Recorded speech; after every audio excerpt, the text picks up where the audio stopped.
Real talk real talk real talk real talk समसामयिक विषयमा विचार विमर्श स्थानीय मुद्दामा पेचिलो बहस रियल टक रियल टक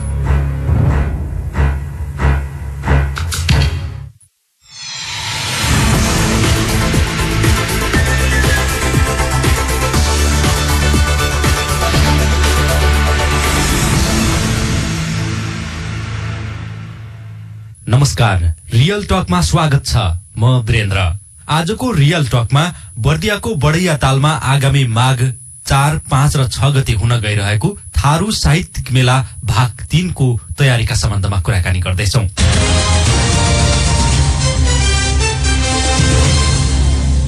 र कुराकानीका लागि हामीसँग हुनुहुन्छ जंगरार साहित्यिक बखेरी, जो उक्त मेलाको आयोजक मध्ये एक हो र स्थानीय संयोजक पनि हो। जंगरार साहित्यिक बखेरीका केन्द्रीय अध्यक्ष सोम डेमन रौरा, यहाँलाई स्वागत छ रेडियो सद्भावमा। धन्यवाद सर। अहिले व्यस्त हुनुहुन्छ हैन? व्यस्तता चाहिँ अलिक बढी भइरहेछ, किनभने माघ आउन लागिसक्यो। अब धेरै छैन हामीसँग टाइम, त्यसकारणले अलिक बिजी नै छौँ।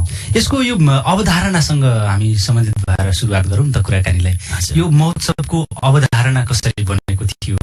खासमा थारू भाषा साहित्यलाई संरक्षण सम्वर्धनका कुराहरूलाई लिएर यसलाई चाहिँ सुरुवात गरिएको हो।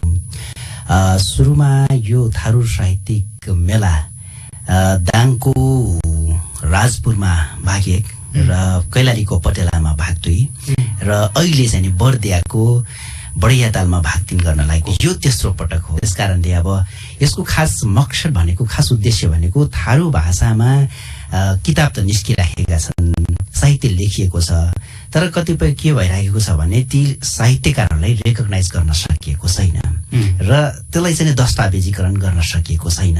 त्यसकारणले थारू साहित्यको श्रीवृद्धिको लागि अब चाहिँ मेलाको रूपमा ल्याउनु पर्छ र आगामी युवाहरूलाई पनि यसप्रति आकर्षित गर्नुपर्छ भन्ने उद्देश्यले यो मेलाको आयोजना गर्दै आएका छौँ। अनुभव कस्तो छ बताइदिनुस् न। पुरानो सुरुवातमा जुन दाङमा साहित्यिक मेला गरियो त्यति बेला दाङ, बाँके बर्दिया, कैलाली, कञ्चनपुर लगायतका, त्यसपछि उता पूर्वतिरको त्यति समावेश त गरिएको थिएन। तैपनि कपिलवस्तुसम्मको, रूपन्देहीसम्मको साहित्यकारहरू आउनुभएको थियो। काठमाडौँका त अब कृष्णराज भाइ लगायतका केही व्यक्तिहरू त हुनुहुन्छ नै होइन।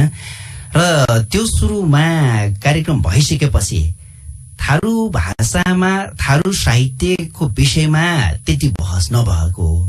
थारू साहित्य कार्यक्रम गर्ने, 1-2वटा गजल वाचन गर्ने, तर भाषिक विषयमा, निबन्धको बारेमा, कथाको बारेमा त्यति बहस नहुने।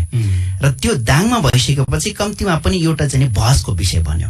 कसरी लेख्ने निबन्ध, कसरी कथा लेख्ने अथवा गजल अहिले कतातिर जाँदैछ भन्ने विषयमा बहस भइसकेपछि त्यसपछि त्यहाँबाट केही परिपक्व गजलहरू, परिपक्व साहित्यहरू चाहिँ आउन थालेका छन्। दाङको त्यो साहित्यबाट चाहिँ कैलालीको त्यो दोस्रो पछि। त्यसकारणले त्यो अनुभव राम्रै रह्यो भन्ने जस्तो लाग्यो। र त्यहाँ अर्को कुरो के भयो भनेपछि अबदेखि हामी यति संख्यामा हामी किताब निकाल्छौँ र म पनि तयार छु भन्ने किसिमको त्यहाँ एउटा चाहिँ ऊर्जा थप्यो र उनीहरू प्रतिबद्ध भएर निकाले पनि। त्यसले चाहिँ राम्रो प्रभाव नै। अब यो महोत्सवको तपाईहरु तयारीमा रहनु भएको महोत्सव कहाँ हुँदैछ, कहिले हुँदैछ, त्यसको बारेमा थोरै कुराकानी गरौँ। अब दाङ र कैलाली गरिसकेपछि बर्दिया पनि थारू समुदायको एकदमै जनघनत्व बढी भएको, जनसङ्ख्या बढी भएको जिल्ला होइन। त्यसकारणले अब तेस्रो साहित्यिक मेला बर्दियामा गरिनुपर्छ भन्ने उद्देश्यले हामीले बर्दियाको बढैया ताललाई रोज्यौँ। राजापुरमा हामीले 2-3वटा ठुल्ठुला कार्यक्रमहरू गरिसकेका थियौँ र यताको क्षेत्रमा हामीले गरेका थिएनौँ। बढैया ताल एक किसिमले थारू समुदाय पनि भएको, अर्को चाहिँ पर्यटकीय क्षेत्र बढैया ताल आफैमा भएको हुनाले यहाँ गरिनुपर्छ भनेर हामीले माघ 4, 5 र 6 गते चाहिँ नि हामीले गर्ने चाहिँ योजना बनायौँ। त्यसमा तपाईहरु को जुटिराख्नु भएको छ? आयोजक थारू लेखक संघ नेपाल, हजुर हजुर, त्यसै गरी जंगरार साहित्यिक बखेरीले पनि त्यसमा यहाँको संयोजन गर्ने जिम्मेवारी पाएको छ। अरु को हुनुहुन्छ यससँग सम्बन्धित रहेर? अब मूल आयोजक भनेर हामीले थारू लेखक संघलाई भनेका छौं। त्यसपछि यताको मूल संयोजन जंगरार साहित्यिक बखेरीलाई लिएर अर्को कर्मशील नेपाल र थारू पत्रकार संघ रहेको छ। यस बाहेक त्यहाँ भएका स्थानीय संस्थाहरू, युवा क्लबहरू छन् र बर्गर समितिहरू पनि छन्। उहाँहरूले पनि अहिले यो कार्यक्रमलाई चाहिँ नि सहकारी गर्दै हुनुहुन्छ। अस्ति भर्खरै मात्र हामीले बैठक गर्दाखेरि हैन, हाम्रो चाहिँ नि बर्गर समितिको थारू भाषा साहित्य जगेर्ना गर्ने हाम्रो पनि एउटा चाहिँ दायित्व हो, किनभने थारू भाषा र साहित्य हाम्रो पहिचानसँग जोडिएको विषय हो भनेर उहाँहरूले पनि हाम्रो व्यवस्थापन, खानपिन लगायतका बसोबासका कुराहरूले हामीले नै सहकारी गरिदिन्छौँ भनेर उहाँहरूले चाहिँ तम्सिनु भएको छ। त्यसो भए तयारी कहाँसम्म पुग्यो त? अब करिब 15 दिन, 10 गते आज भइसक्यो, 20 दिन यसको बाँकी छ, त्यसपछि त त्यसको कार्यक्रम आइहाल्यो।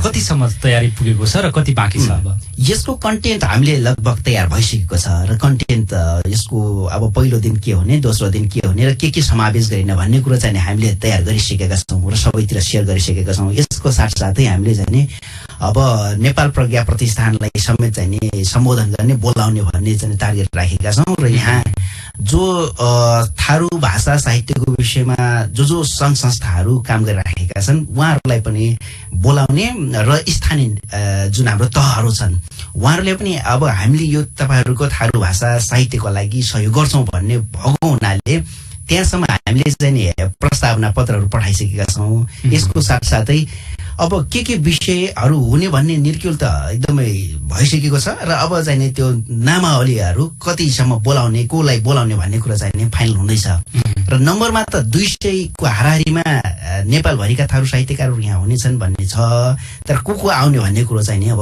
फाइनलाइजेसन हुँदैछ। यसमा थारू साहित्यकार मात्रै सहभागी गराउने आमन्त्रण गर्नु भएको छ कि अरू साहित्यकारलाई पनि समावेश गराउनुहुन्छ?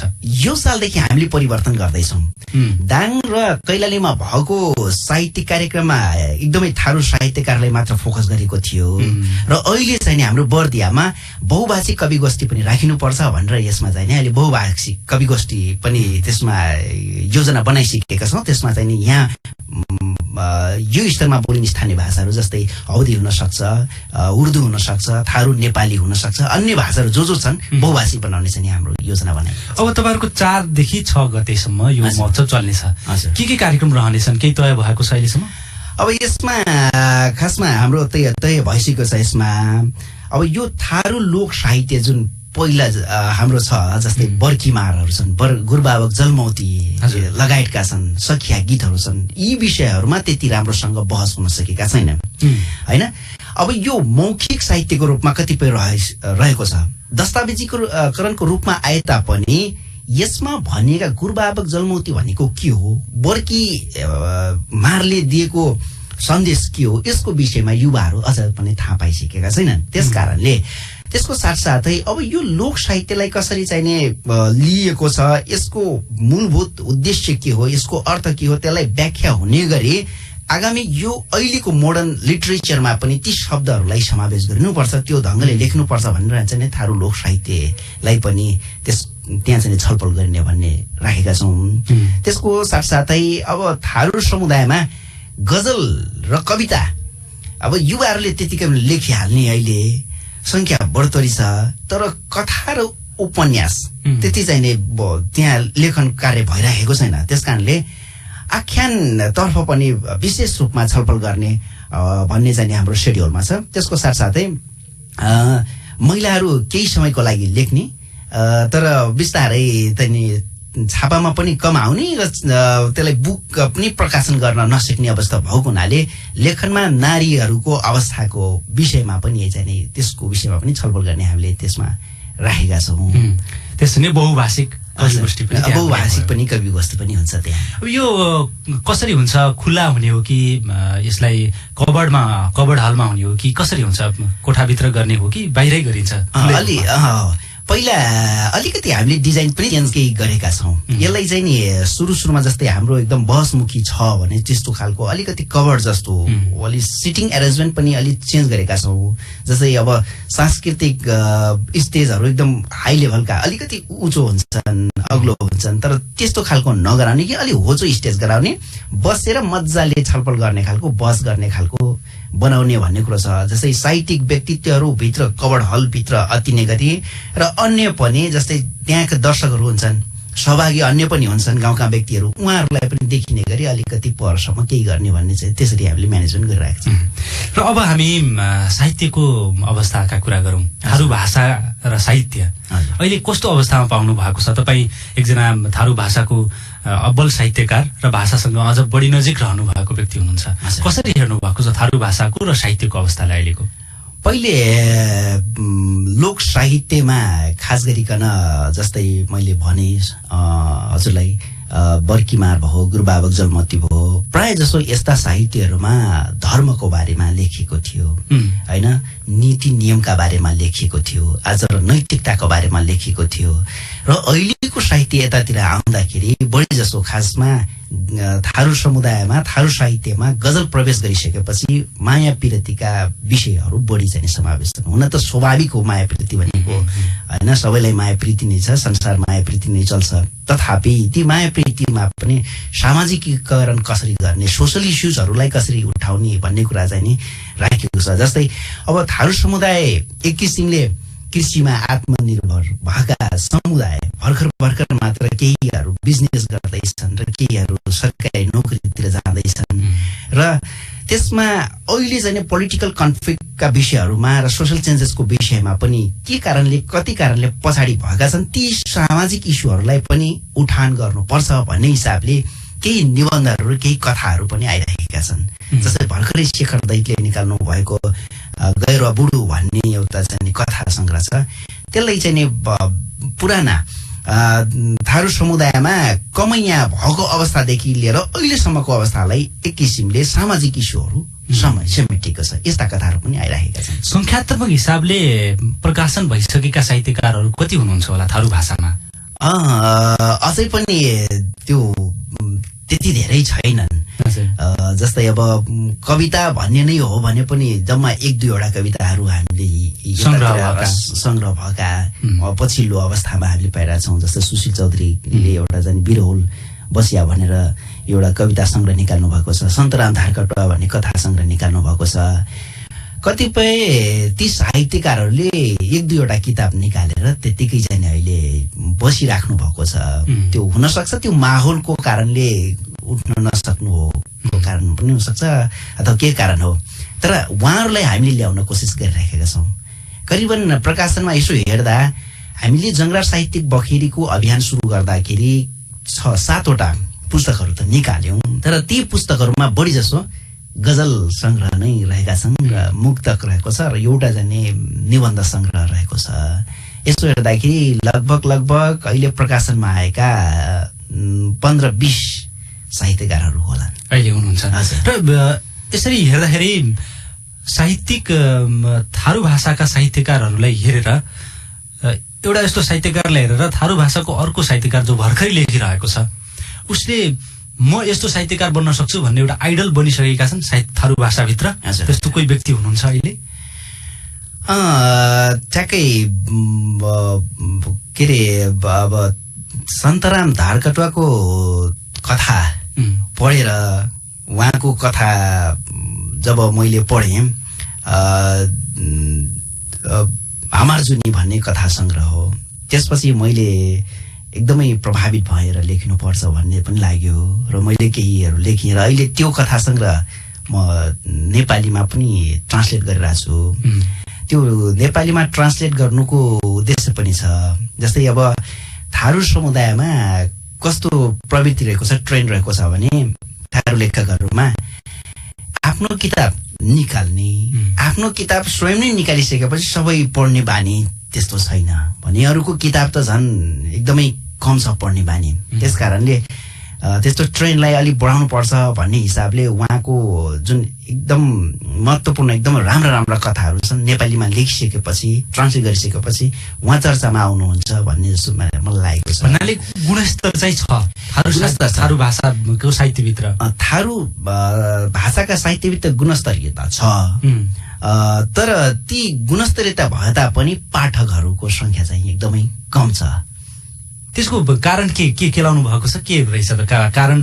त्यो ट्रान्सलेट भएर अरू भाषाको साहित्यकारहरूमा साहित्यप्रेमीमा नपुगेको हो कि, या थारू साहित्यकारहरू थारू भाषा प्रेमीहरूमा पठन संस्कृति कम भएको हो? पठन संस्कृति नै कम भएको हो हाम्रो, एकदमै एक्ज्याक्ट कुरा गर्ने हो भने। जस्तै अब किताब ल्यायो, किताब किन्यो, किताब चाहिँ नि 1-2 पाना पढ्यो, त्यतिकै ठन्कायो र चाहिँ नि त्यो अझ भन्ने हो भने उसले चाहिँ नि साहित्य लेखिरहेको छ, गजल या कविता या कथा लेखिरहेको छ, ती साहित्यकारको बारेमा समीक्षा गर्दै हो उसलाई चाहिँ नि अझ नेगेटिभ पर्सपेक्टिभले लिने चाहिँ नि त्यो धारणाले गर्दाखेरि पनि केही बहसहरूमा पनि आउन सकेका छैनन्।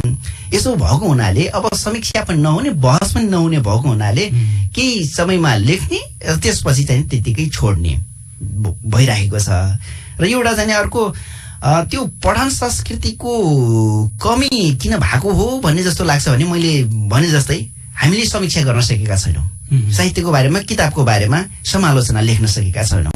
यसकारणले पनि उहाँहरूले त्यो त्यति बाहिर गएन, त्यति त्यो भित्र नै रह्यो।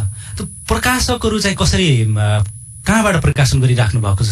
थारू साहित्यकारहरूले ठुला प्रकाशन गृहले कतिको सहयोग सपोर्ट गरिरहेका छन्? एकदमै अत्यन्त महत्त्वपूर्ण क्वेसन हो यो। मलाई लाग्छ अहिलेसम्म जति थारू लेखकहरू छौँ हामीहरूले त्यो आफै नै प्रकाशन गर्ने चाहिँ नि त्यस्तो चाहिँ नि बाध्यता हामीलाई छ।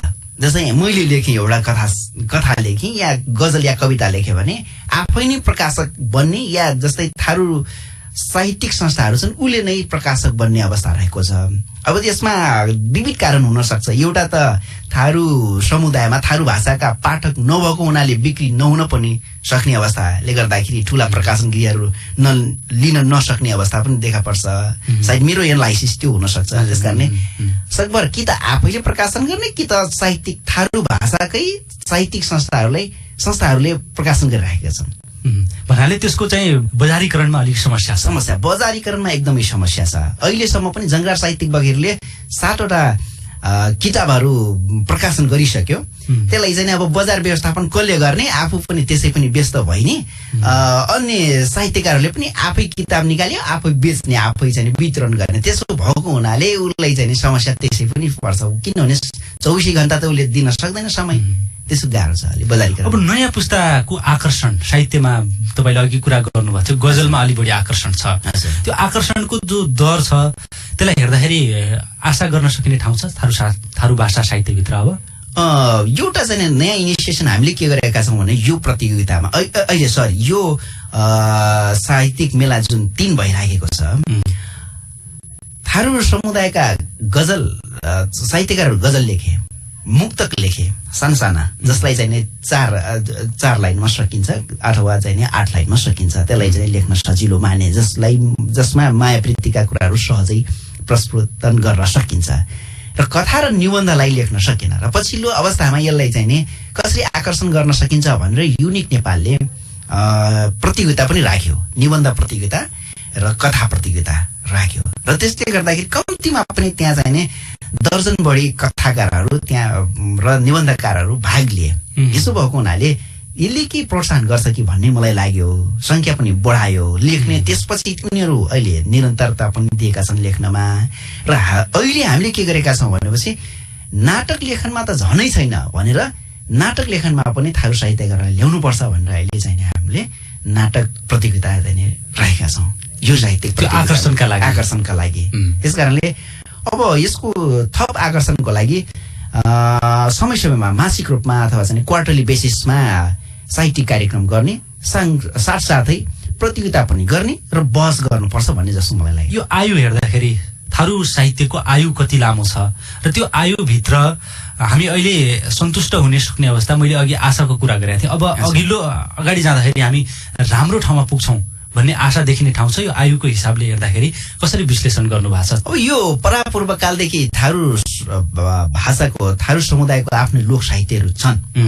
त्यो गुरुबाबक जलमौती भनेको पृथ्वीको उत्पत्तिको विषयमा नै लेखेको छ। मानव उत्पत्ति कसरी भयो, धेरै पुरानो लोक संस्कृति छँदैछ, र त्यो लोक संस्कृति अहिले प्रायः जसो गुरुवाहरू र वर्गहरू गाउँका पुर्खाहरू गाउने गर्दछन् र पछिल्लो अवस्थामा आएर अहिले हामीले जंगरा साहित्यिक बखेरीको साथसाथै थारू लेखक संघले जब थारू साहित्यिक मेलाको आयोजना गर्न थाल्यो त्यो अहिले चाहिँ संख्याहरू बढ्दै गइरहेको छ। त्यो दस्तावेजीकरण तपाईले भन्नुभएको जस्तो लोक साहित्य छ, त्यो दस्तावेज कतिको पाउनु भएको छ लोक साहित्यका? लोक साहित्य त दस्तावेज भएका छन् जस्तै, तर अब त्यो फ्रिक्वेन्ट फेरि पनि छाप्नुपर्छ, रिप्रिन्ट गर्नुपर्छ भन्ने चाहिँ त्यो भएको छैन। जस्तै गुरुबाबक जलमती एउटा संस्थाले, कुनै संस्थाले प्रोजेक्ट ल्यायो, उसले चाहिँ नि छाप्यो, सखियाको गीतमा कसैले ल्यायो, उसलाई छाप्यो र छापिसकेपछि त्यसको विषयमा चाहिँ बहस हुन सकेका छैनन्। त्यसको चाहिँ सरलीकृत गर्न सकिएको छैन, अरूलाई बुझाउन सकिएको छैन। यो गुरुबाबक जलमती भनेको यो हरफ भनेको यो, यसको मनसाई भनेको यो भन्ने चाहिँ गर्न सकिएको छैन। दस्तावेजीकरण छ तर त्यसलाई चाहिँ पुनः छपाईमा ल्याउनु पर्छ, फेरि पनि संख्यात्मक रूपमा अध्ययन गराउनु पर्छ भन्ने चाहिँ अलि चाहिँ छैन, त्यो पाइकै छैन। त्यो अब थारू भाषाको उत्थानका लागि र साहित्यको उत्थानका लागि विभिन्न संगठनहरू पनि छन्, साहित्यिक संगठन, भाषागत संगठन, पत्रकार, त्यो लेखकीय संगठनहरू पनि छन्। उहाँहरूको भूमिका, तपाईहरूको भूमिका, त्यो संस्थागत भूमिका कस्तो पाउनु भएको छ त अहिले? अहिले चाहिँ जस्तै सुरुमा 2028 सालमा गोचाली पत्रिका चाहिँ प्रकाशन भयो, त्यसपछि विस्तारै लेखकहरूको संख्या बढ्यो र त्यसपछि निरन्तर केही बीचमा चाहिँ कम भएको देखिन्छ र संस्थाहरू धेरै खुले। हेर्नुहोस्, यहाँ जंगरा साहित्यिक बखेरीले जब 2068 सालमा स्थापना भयो, त्यसपछि किताब प्रकाशन गरियो, समय समयमा कार्यक्रमहरू पनि गरियो, तर त्यसलाई चाहिँ निरन्तरता अहिले दिन सकिएको छैन। त्यसको धेरै कारणहरू हुन सक्छन्। जस्तै म जस्तो व्यस्त व्यक्तिले एउटा संस्था चलाउँदाखेरि चाहिएको समयहरू दिन नसक्ने। अहिले भर्खरै पनि नेपालगञ्जमा पुस्तक प्रदर्शनी हुँदाखेरि त्यहाँ धेरै साहित्यिक कार्यक्रमहरू भयो, तर मेरो आफ्नै व्यस्तताको कारणले म जान सकिनँ। यी विविध कारणले गर्दाखेरि ठ्याक्कै लेखन कार्यमा मात्र बाँच्न सक्ने र त्यसमा लेखन कार्यलाई व्यावसायिक बनाएर म जाने उठ्छु भन्ने एकदमै न्यून छन्, छैनन् भने पनि भयो। त्यसले गर्दाखेरि साहित्यिक संस्थाहरू कतिपय धरापमा पनि परेको अवस्था छ।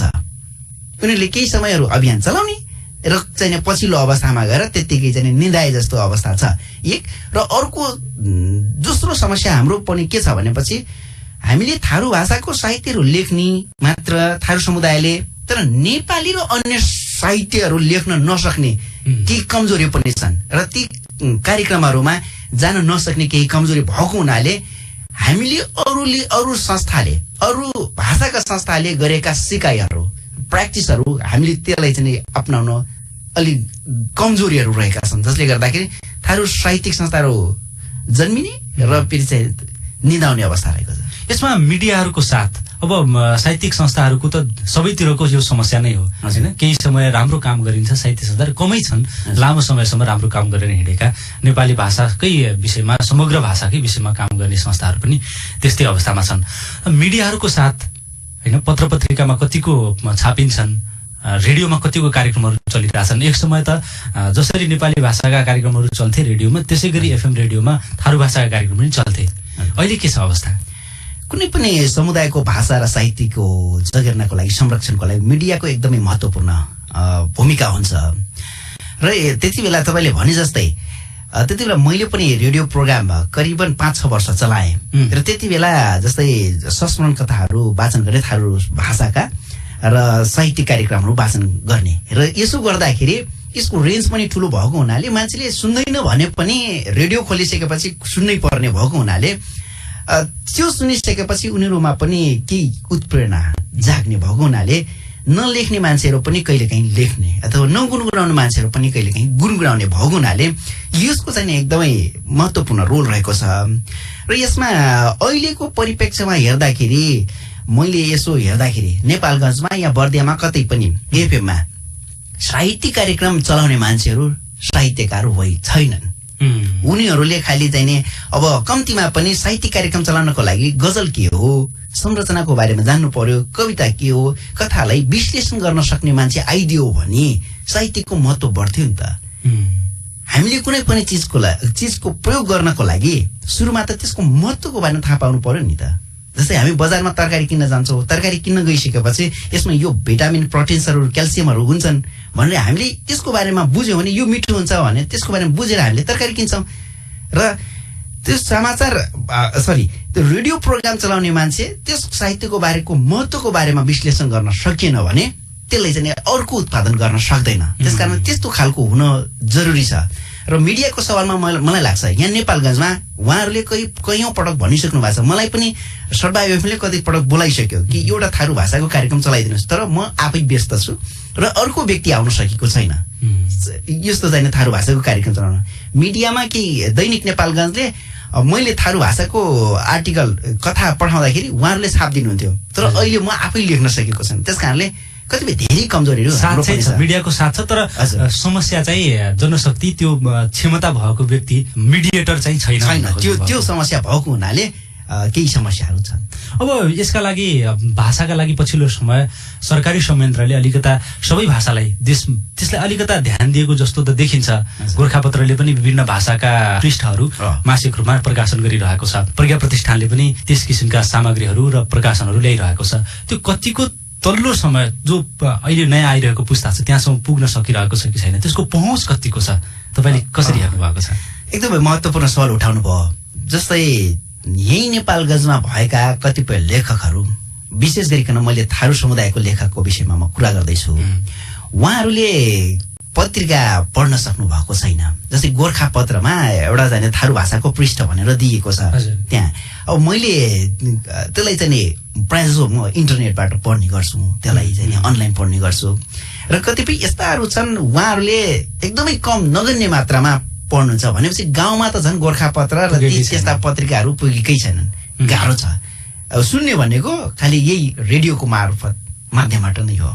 समेट्ने सवालमा खास गरिकन अब जुन ग्रामीण स्तरमा जुन तल्लो तहमा साहित्यकारहरूसँग काम गर्छ, जस्तै हामी गाउँ लेभलको साना साना इकाइहरूमा पनि हाम्रो टचमा हुन्छन् साहित्यकारहरू, जो युवा साहित्यकारहरू। अब हामी जस्ता व्यक्तिहरूलाई नेपाल प्रज्ञा प्रतिष्ठानले प्रकाशन गर्ने कुराहरू स्पष्ट रूपमा कहिले हो कसरी हो भन्ने कुरो त्यति हामीसँग पनि इन्फर्मेसन पुगेको अवस्था हुँदैन, जसले गर्दाखेरि अब ती हाई लेभलका केहीहरू मात्र चाहिँ लेख्ने र त्यही मात्र थन्किराख्ने, तलसम्म नपुग्ने र उनीहरू पनि अवसर नपाउने भएको हुनाले अलिकति तपाईँले भने जस्तै केही कुराहरू चाहिने होलान्। यो महोत्सव पनि एउटा साहित्यिक गतिविधिभित्र पर्छ।